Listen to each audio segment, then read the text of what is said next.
This week's episode of Strictly Come Dancing saw our favourite celebrity contestants take to the dance floor for Movies Week, where we were blown away by Rose and Giovanni's Titanic-themed dance, Reese and Nancy smashed it with the Spider-Man couple's choice, and Joe and Johannes stole the show with their pirate performance. Well, we are very lucky to be joined by someone who knows all about getting 10s across the board on Strictly Come Dancing. It's 2019's runner-up, Emma Barton. Welcome, Emma, to Strictly Insider. We're so excited to have you here. How are you finding the show so far? Hi, guys. Oh, I'm loving it. Absolutely loving it. It's that real sort of weird sort of mixture of jealousy and excitement and nervousness for them all. But it's just wonderful. I love it. And obviously, we've been having Movie Week this week.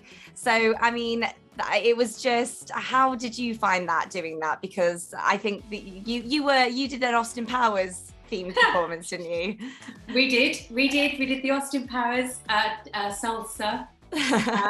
And very famously, Craig thought Anton was wearing fake tea. Oh, yeah. Yeah, I've never seen Tess fail it. Literally, she was crying. I didn't know what to do. It was that awful moment of going, oh my God, do I sort of, sympathise with Anton? Do I laugh? Do I not laugh? What do I do? It was horrible. At least he's in the judging chair now, so he can't get any of those comments anymore. Like, how are you finding it that he's up there with the rest of the judges? It's really weird, actually. He was my partner, and now, but I've always been a massive fan of the show ever since it first started. And there is something that I'm now watching him in that chair, and I feel as if he's always been there. Yeah, he just brings a warmth and a kindness. It's also nice that he's been in the position of the dancers. He really understands the nerves, how you feel. I mean, how is that when you step on the stage for the first time? Are you just terrified? There's so many people watching at home. I couldn't do it. I actually thought exactly the same when I was walking down the stairs for the first time. I thought, why have I said yes to this? It's the most daunting experience, and all you keep thinking is don't fall over. I think I would say every single contestant on that show since day one has always had that fear of falling over down those stairs. Like, speaking of the dance-offs, it's like, I know everybody dreads it. I mean, how nerve-wracking is it when you're stood there waiting for your name to be called and like making it safely through to the next week? It must be terrifying. So you've done all your training over the week. You get to the studio on a Friday. Yeah, you dance it on the studio floor for the first time, and then Saturday is just like a whirlwind. It never gets easier. Every week you forget, and then you're reminded, and you're on your spot, and it's that sort of that drum beat, isn't it? That underscore, and it's like, and you just want to look. You want to look like, I've had a lovely time, and what will be, but underneath you're like, I don't want to do this dance again. I don't want to do this dance again. This year's competition, I mean, who are your favourites? How are you finding it? I think the competition, like, it's all, everyone is so talented this year. I know, and I know we all say, everyone says the same every season. You're like, oh, it's this, the stakes are higher. The dancing, that everyone is so much better than the year before. But there is something very, very special about this year's contestants. Do you think the scores might be too high too soon, though? Well, we shall see, won't we? It'll be interesting because I sort of feel week 3 that, I mean, looking at the leaderboards and the scores, they are high. But is that rightly so? I mean, in some ways, I'm standing there, and when the judges are giving their scores, I'm agreeing with them. I'm not disagreeing with them. I'm thinking, yeah, they do deserve that 7, or they do deserve that. Johannes and John, they deserve those 10s. And maybe it's because we're going, oh, but it's week 3. But why shouldn't they? Why should they? They should be scored on what they're delivering, whether it's week 1, week 3, or week 8. So, but it is high. But I'm loving it. John and Johannes, especially. It was like watching 2 professionals that had been choreographed by Jason on the opening of the Sunday night show. It just was just so good. And obviously I am so behind Rose and Giovanni. She is just stunning in every way, actually. I just think her work ethic the way she portrays herself, the way she's listening to Giovanni, the way that Giovanni's choreography is just perfect for her. It's just, I want them to go all the way. And I think my finalists already are John and Johannes and Rose and Giovanni, definitely.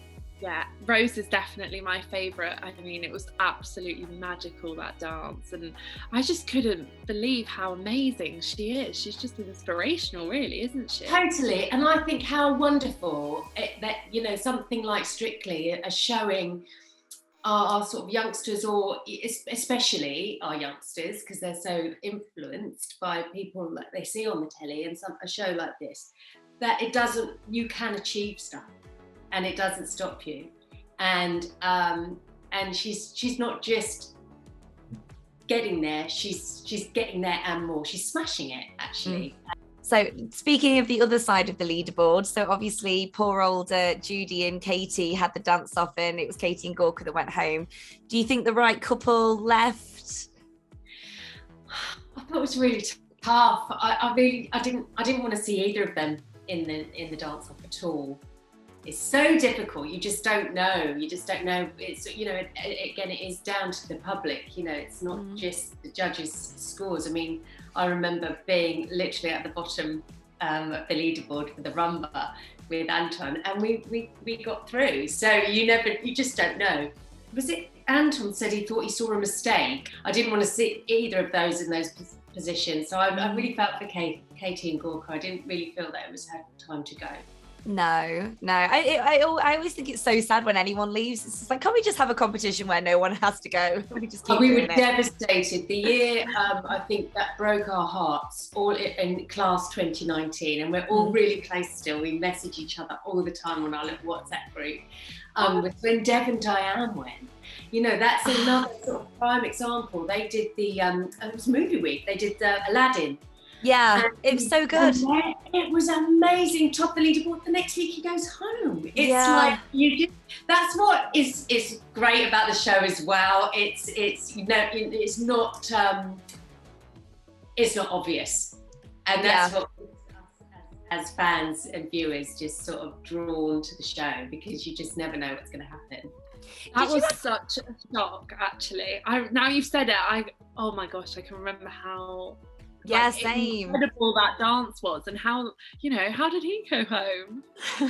So unjust sometimes. Yeah, we didn't see that coming at all, and yeah. So who do you think for next week is in danger? Who needs to up their game? I really felt for Dan Walker.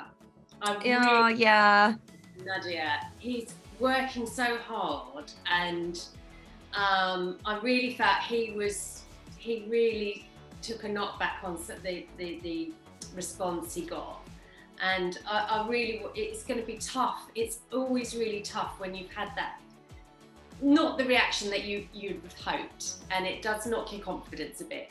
So, and I feel that, and I understand that, and I've been there, and it's horrid. It's such a shame when one little mistake really, then knocks your confidence because the judges pick up on it. It's just like, oh, we've done this 1,000 times. Why did it go wrong this one time? They come over at the end and say, oh, sorry. Is there that kind of at the end of the show? No, it's just like, these are. It's very, and rightly so. It's, that's my job, that's your job. Although when a contestant leaves, they do join and say goodbye. And Motzi's beautiful for doing that. She always gives people such words of encouragement. She's gorgeous. We sort of love those sort of little narky comments he made, and he's like the villain of the piece, so he has to, he's got to keep his reputation up. So let's wrap things up, but Emma, tell us, who is your favourite to win? Got to be Rose and Gio all the way. There you have it, Rose and Gio. Can they be joint winners?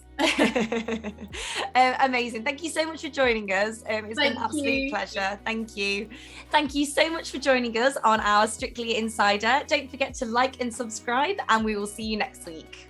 Bye.